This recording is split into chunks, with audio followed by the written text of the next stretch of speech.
Yesu, amani ya Mungu mkuu sana mtakatifu iwe pamoja na wewe, na furaha na baraka zake Mungu atubarikie katika jina lake Yesu Kristo. Karibu kwa wakati mwingine mzuri tena.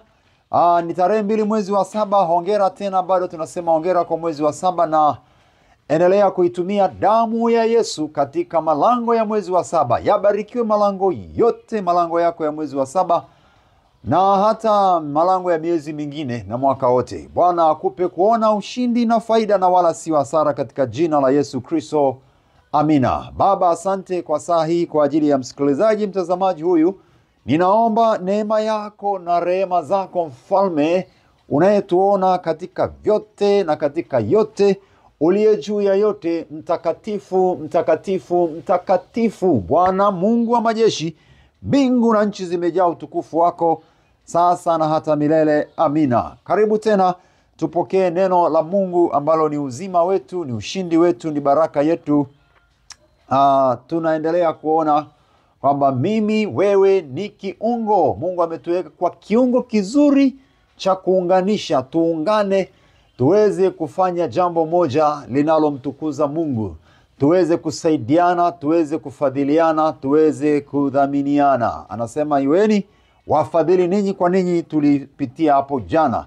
Basi neno la Mungu hapa tunaendelea katika kitabu kile cha Filemon sura ile ya 1. Hapa ni kwamba ushirika wa imani unaotenda kazi. Ushirika wa imani hutenda kazi. Sasa tuone ushirika wa imani.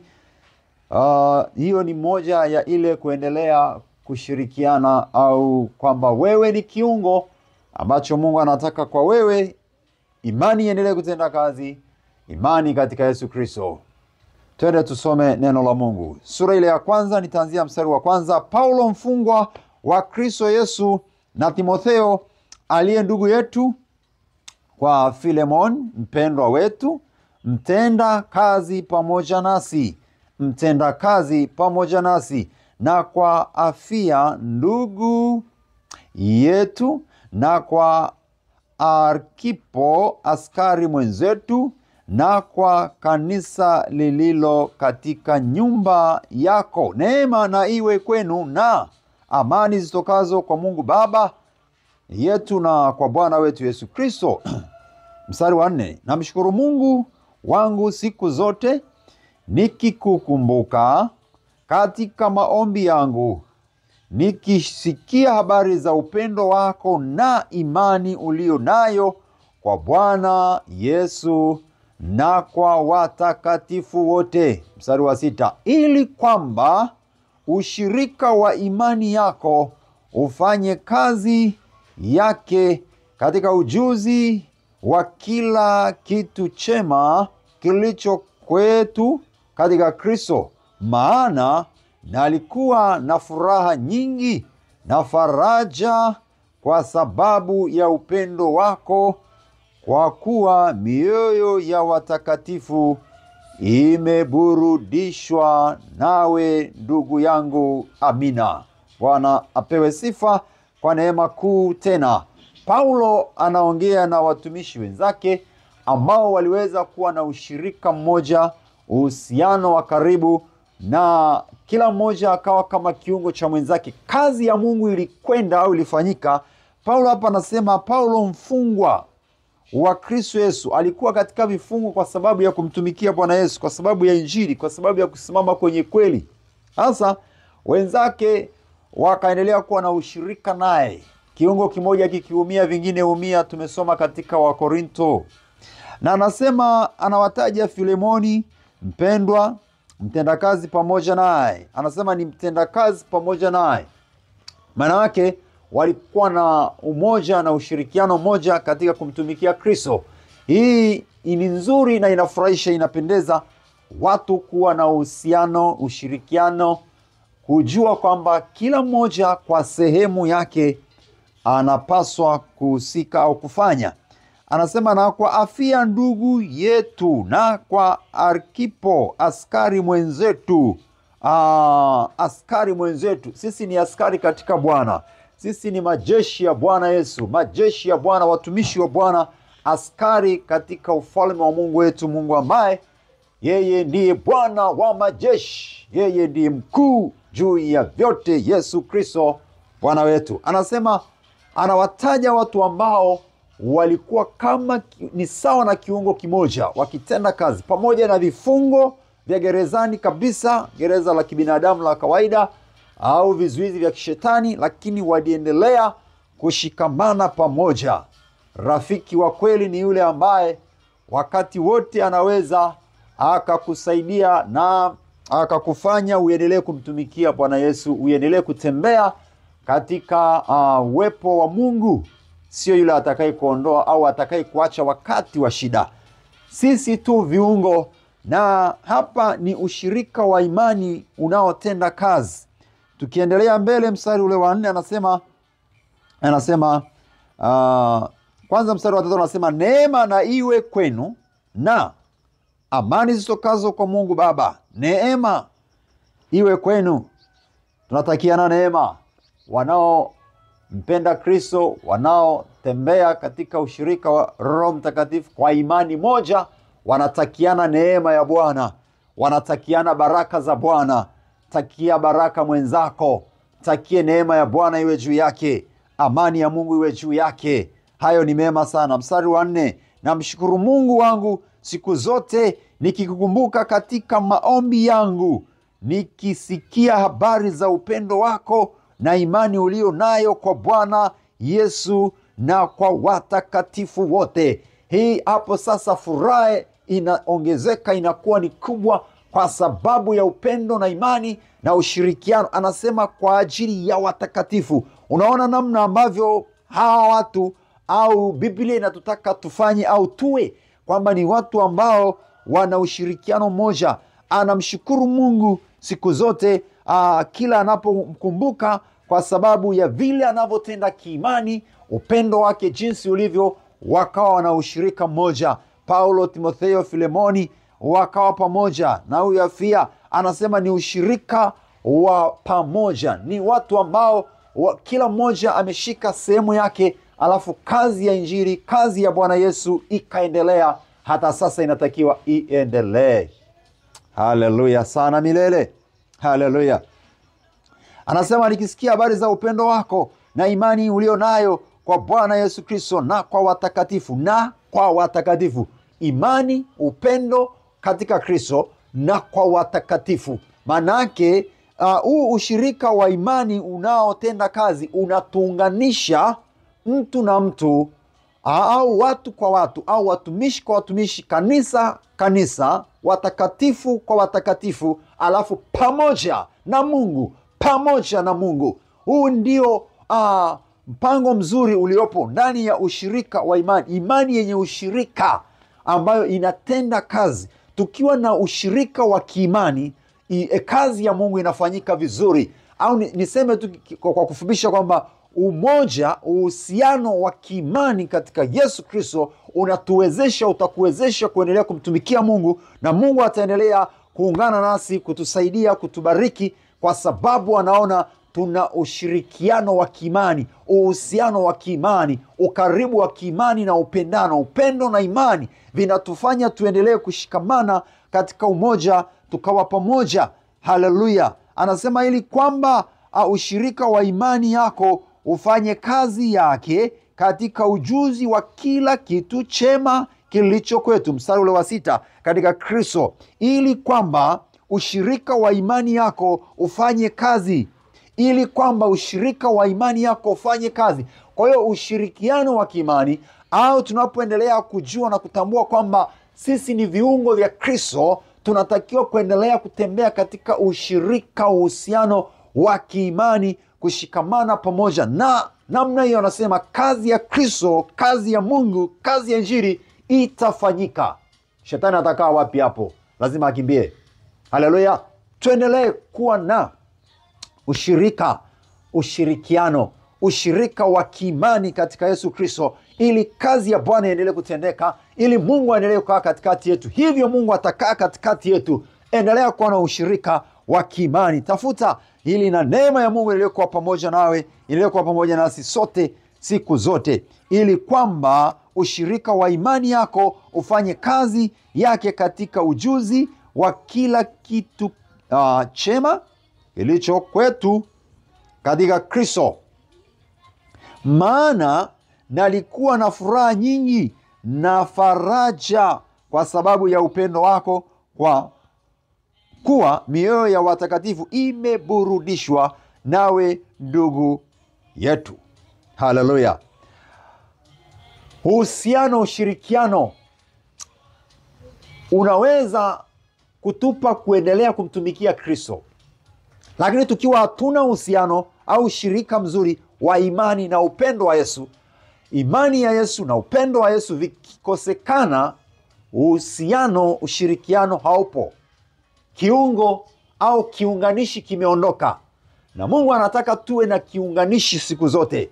Tuunganike, tuunganishwe, tuunganike, tuweze kuifanya kazi ya Bwana kwa muunganiko wa upendo na wa kiimani. Muunganiko wa kiimani na kiupendo katika Yesu. Tunatakiwa kuendelea na ushirika huu, wala tusivunjike katika hilo au tusitengane katika hilo, bali siku zote tuendelee pamoja ili kazi ya Kristo ifanyike. Na ndipo hapo mambo mengine yatakuwa yanaendelea kusawi na kufanikiwa. Lakini pia mambo ya giza yatakuwa yamekimbia, hayatafanikiwa kukaa.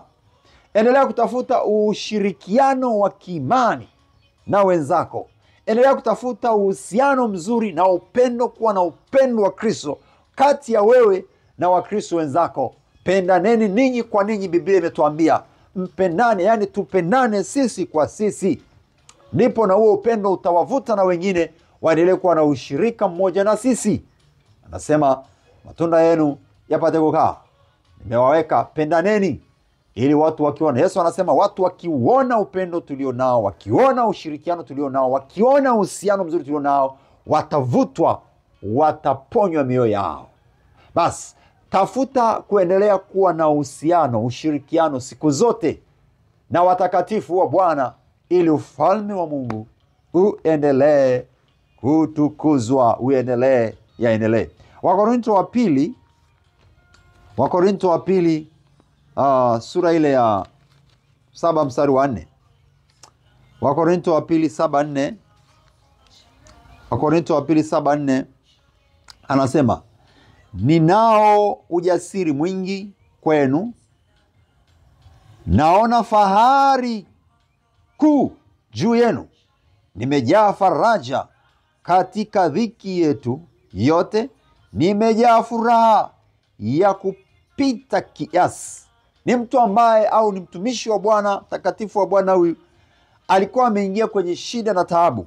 Lakini anasema ninaona ujasiri mwingi kwenu, naona fahari kuu juu yenu, nimejaa faraja katika dhiki yetu. Yani wako kwenye dhiki, katika dhiki yote anasema nimejaa furaha ya kupita kiasi. Kwa nini? Ni kwa sababu ya upendo na imani ambayo walionyesha, kuliombea kanisa, kuwaombea watumishi, kuwaombea watakatifu, kuwaombea kazi ya Mungu iendelee. Wanapokuwa kwenye dhiki na vifungo na taabu, wanapopita wakati mgumu, sio wakati wa kuanza kusema mengi au kuanza kufikiria mabaya juu yao, kwamba labda pengine wametenda dhambi. Unaweza ukamwona mtumishi wa Mungu anapita kwenye changamoto. Sasa hawa wenzetu kina Paulo hawa walipita changamoto nyingi, kupigwa, kuudhiwa, kufanyiwa mambo ya aibu, mabaya. Kwa hiyo wakati mwingine tukiona, tusije tukaanza kufikiri tu mtumishi labda akafanya dhambi fulani, kuna uovu amefanya. Kumbe anapita kwenye kipindi ni mpito fulani. Kumbe anatengenezwa au anaimarishwa, au niseme ni mapambano, ni vita juu ya ile huduma aliyo nayo. Kwa hiyo ni upinzani wa ibilisi au upinzani wa wanadamu umemuinukia. Kwa hiyo hupaswi kuanza kufikiria vibaya na kuwa na mawazo ambayo ni asi.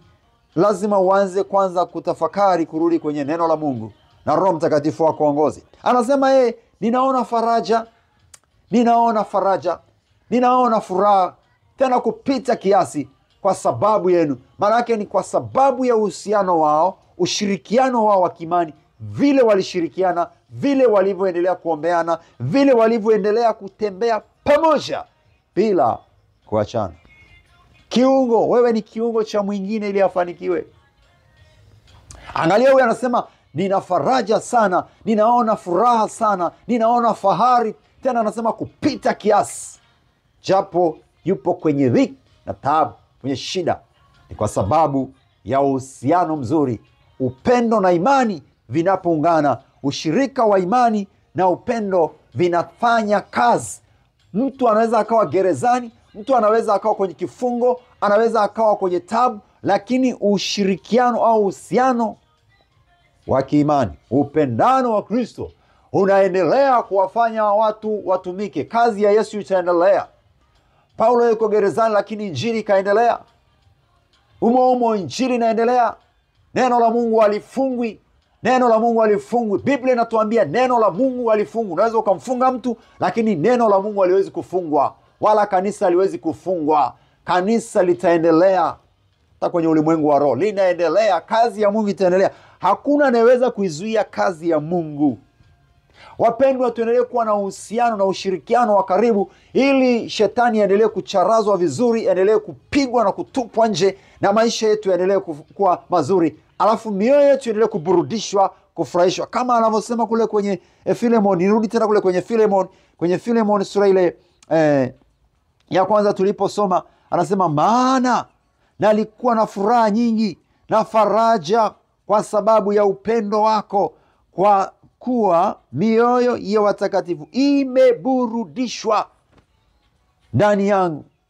Nawe ndugu yangu, mioyo ya watakatifu imeburudishwa nawe ndugu yetu. Watakatifu, watu wa Mungu, wapate furaha na amani.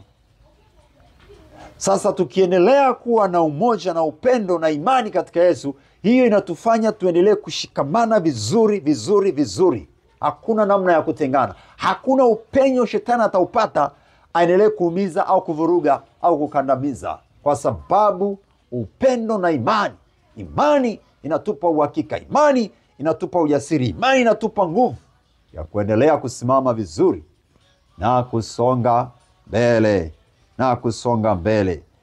Haleluya sana, atukuzwe Bwana. Mungu ni mwaminifu, ambaye anapenda na hataki aone kwamba tumevurugika. Anataka tuone tunazidi kushikamana katika upendo, katika imani, tunazidi kutembea pamoja. Filipi 1:9. Tusome kitabu kile cha Wafilipi 1:9. Jina la Yesu litukuzwe sana. Wafilipi sura ya kwanza mstari wa 9 anasema, na hii ndiyo dua yangu, kwamba pendo lenu lizidi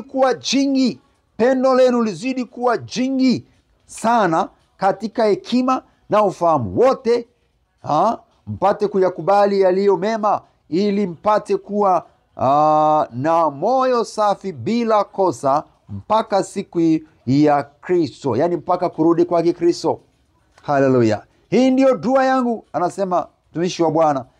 Maombi yake ni haya, kwamba pendo lizidi kuwa jingi, pendo la Kristo lizidi kuwa jingi, upendo wa Bwana Yesu endelee kuwa ndani yetu. Upendo wa Kristo ukiwepo, unatuvuta pamoja. Upendo unafukuza uadui na vinaondoka vile vilivyo vya uharibifu, na lile la Mungu linasimama. Upendo wa Mungu, endelea kuwa na upendo wa Yesu ndani yako. Upendo utatusaidia kuendelea kushikamana, na imani itaendelea kutupa nguvu ya kutembea pamoja, lakini kumshinda adui na ila zote na udanganyifu wote utatupwa nje. Haleluya. Maombi yake anasema ni haya, kwamba upendo ukazidi kuwa mwingi, pendano ukazidi kuendelea na kuendelea, ili kwamba tupate kuyakubali yaliyo mema, yale mema yaendelee kufanyika ndani yetu. Maombi yetu yawe ni hii, kwamba kanisa liendelee kuwa na uhusiano, ushirikiano mmoja kila siku na kila saa. Watu waendelee kukaa pamoja na kutembea katika umoja wa Roho, wakimtumikia Bwana Mungu mtakatifu na sio vinginevyo. Mungu akusaidie uendelee kuona umuhimu wa kuwa na ushirika wa imani na upendo wa Kristo, kati ya wewe na Mkristo mwenzako, kati ya wewe na ndugu zako, kati ya wewe na watakatifu wa Bwana. Kazi ya Bwana Yesu inakutaka wewe, ukiendelea kuwa na upendo na imani ya Yesu Kristo, vinafanya tuwe na ushirika mmoja katika ulimwengu wa roho na katika ulimwengu wa mwili au wa nyama. Tutazidi kuifanya kazi ya Bwana kwa sababu Mungu akiwa katikati yetu, au niseme upendo wake na imani vikiwa nasi, basi ufalme wa Mungu unaendelea na ufalme wa giza unaharibika. Anasema hapa kwamba hata huzuni zinaondoka, hata maombolezo yataondoka, faraja ya Bwana itatawala. Maana nalikuwa na furaha nyingi na faraja kwa sababu ya upendo wako. Upendo huleta faraja, upendo huondoa huzuni, unaleta faraja, unaleta tulizo, unaleta kuendelea kuimarika na kustawi. Endelea kujazwa upendo wa Bwana Yesu ili wengine wapate faraja. Endelea kujazwa imani ya Bwana Yesu ili wengine wazidi kuja kwa Bwana na wakatiwe nguvu katika jina la Yesu Kristo. Amen. Ubarikiwe kwa Yesu Kristo Bwana. Vikwa nguvu na roho ya upendo, iendelee kutembea na kukaa pamoja na wewe majira yote na nyakati zote, katika hali zote. Mungu ni mwaminifu. Tafuta sana kuendelea kuwa na upendo huo. Tafuta sana kuendelea kudumu katika upendo wa Yesu. Tafuta kuendelea kudumu katika imani. Tafuta kuendelea kudumu katika ushirikiano, uhusiano mzuri kati ya wewe na jirani, kati ya wewe na ndugu, kati ya wewe na Wakristo wenzako. Tafuta kukaa kwa upendo, kwa amani, na Yesu atukuzwe. Haleluya. Bwana akubariki. Amina. Baba yetu wa mbinguni, jina lako litukuzwe na mapenzi yako yakatimizwe. Asante kwa ajili ya neno lako. Asante kwa saa tunapoingia tena kwenye maombi. Naomba mkono wako na uweza wako na nguvu zako zikatawale sasa. Amina. Twende tuingie kuomba sasa.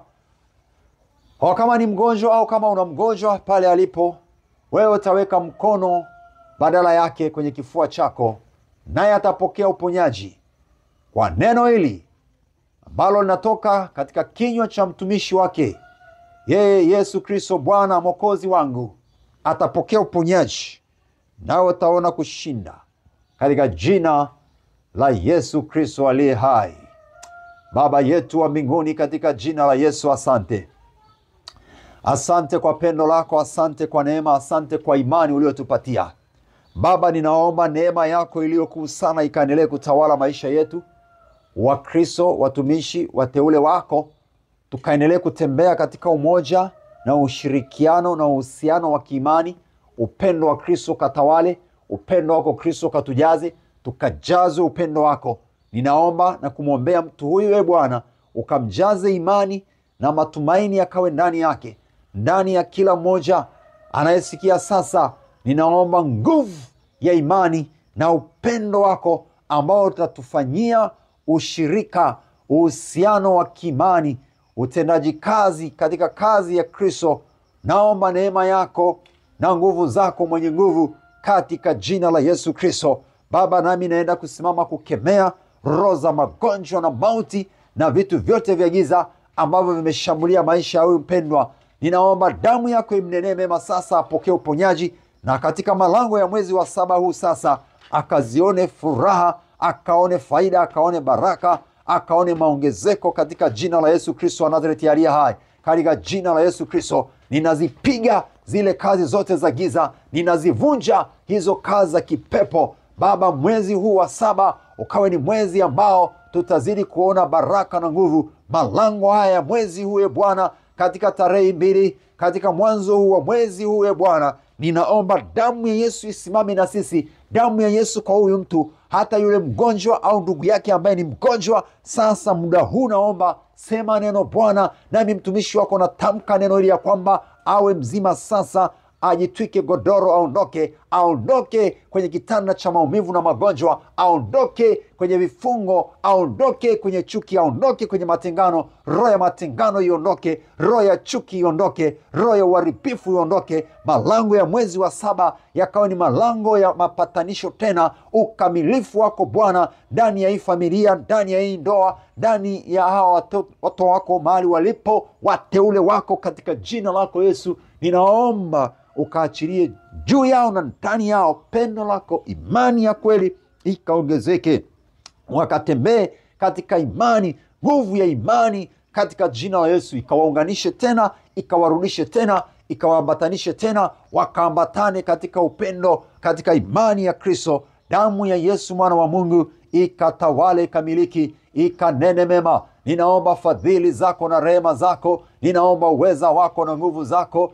ninaomba utukufu wako, Bwana wa utukufu, ukawafunike watu wako. Ninaiombea Tanzania nchi yangu, naliombea na bara langu la Afrika, ninawaombea na Watanzania walio nje ya Tanzania wote, ukawape imani na ushirikiano na uhusiano mzuri wa kimani kule waliko, Bwana, katika mataifa mbalimbali walipo huko, hata Uarabuni pote kote Bwana walipo, ukawape nguvu ya ushirikiano wa kimani kule wanakokataliwa kuabudu, kule wanakozuiliwa, kule wanapofanya ibada kwa kujificha ficha. Ninaomba nguvu ya uhusiano na ushirikiano mzuri wa kimani ambao utawafanya waendelee na utendaji wa kazi, ukaendelee kupitia imani na upendo walio nao. Bwana, nguvu yako itembee nao, walinde huko waliko nje ya nchi, katika nje ya Tanzania. Ninaomba damu ya Yesu ikawatakase na watoto wao, ndoa zao na familia zao, wakawe salama katika jina la Yesu wa Nazareti aliye hai. Uharibifu uliotengenezwa na mitego mibaya yote kule waliko nje ya nchi Tanzania, wakaponywe sasa na hiyo, ukawaepushe na huo uharibifu, wakawe salama Bwana, wakafichwe damuni mwako popote walipo Bwana nje ya Tanzania. Na waombea damu yako Yesu ikawanenee, ikawaponye, ikawakomboe, ikawatetee na kuwavusha kutoka uharibifu katika jina la Yesu wa Nazareti aliye hai. Asante Jehova Bwana Mungu uliye mtakatifu na Mwokozi. Ninaomba damu yako kwa ajili ya Watanzania, wa Afrika wote pia. Ninaomba neema yako tusaidie, tuendelee kutembea katika imani na upendano, tupendane na tuwe na ushirikiano na uhusiano wa kimani, na utendaji wa kazi ya Injili ukaendelee katikati yetu, ndani yetu Baba, katika jina la Yesu, katika jina la Yesu, katika jina la Yesu. Ninaomba hata uweza wako ukapite kila mahali pa kanisa, kila mahali katika familia zetu, kwenye ndoa Bwana, amani, upendano, mshikamano ukadumu na kukaa katikati yetu. Fadhili zako na rehema zako Jehova Bwana zikaendelee kutawala na kukaa pamoja nasi, tushikwe kwa mkono wako na fadhili zako. Naomba Bwana Yesu apokee uponyaji sasa huyu mtu ambaye bado anasikia kuumwa, bado anaona kuna kizunguzungu kimemsumbua. Ninaipiga hiyo nguvu ya kizunguzungu, ninaamuru vitu vyote vya magonjwa ya aina zote, yaliyojificha na yaliyoonekana, aliyoambiwa, na yapiga kwa jina la Yesu hayo magonjwa, na hizo nguvu za giza nazivunja, naziharibu katika jina la Yesu. Ninazitupa nje zile mamlaka na falme za giza, ninaziharibu kazi zote za mauti na kuzimu kwa jina la Yesu. Damu yako Yesu ikamnenee mema. Asante, wewe ni mponyaji mwenye uaminifu na ukuu, Baba wa milele yote, katika jina la Yesu. Malango ya mwezi wa 7 yabarikiwe, malango ya mwezi wa 7 tukapate faida si hasara, tukapate maongezeko, tukazione baraka za Bwana na ushindi na nguvu kwa jina la Yesu. Nasimama kinyume kabisa na kila mpango mbaya ambao umekusudiwa na utakao kusudiwa, ukaanguke na kuvunjika, usiweze kusimama kokote popote kwa namna yote. Baba, asante kwa sababu umetupenda. Baba, asante kwa sababu umetuangazia. Baba, asante kwa mwezi wa 7. Naomba damu ya Yesu itutetee, ituweke karibu na wewe, watu wakavutwe karibu kwa damu yako Yesu. Baraka zao, imani, amani, wakavutwe tena karibu, waendelee kutembea katika ushirika na imani moja kwa jina la Yesu Kristo, amen. Bwana akuangazie nuru za uso wake. Bwana Mungu akufadhili. Bwana Mungu akulinda uso wake, akupe na amani, na familia yako pawe amani tele na baraka kwa jina la Yesu Kristo. Endelea kusonga mbele kwa utukufu wa Yesu wa Nazareti aliye hai. Ni kuombe pia, kumbuka kusubscribe, kumbuka kushare, kumbuka kulike kwenye YouTube channel hii ambayo ni Elimlinzi Mbise. Bwana akubariki sana sasa na milele. Na namba za simu unazoweza kuzitumia kushirikiana nasi kwa kazi ya Injili kwenda vijijini na hata mijini pia ni 0787 62 75 91, 0787 62 75 91. Ni Airtel. Vodacom ni 0762 282 Nairudia tena, namba ya Vodacom ni 0762 282 439. Bwana akubariki. Amina.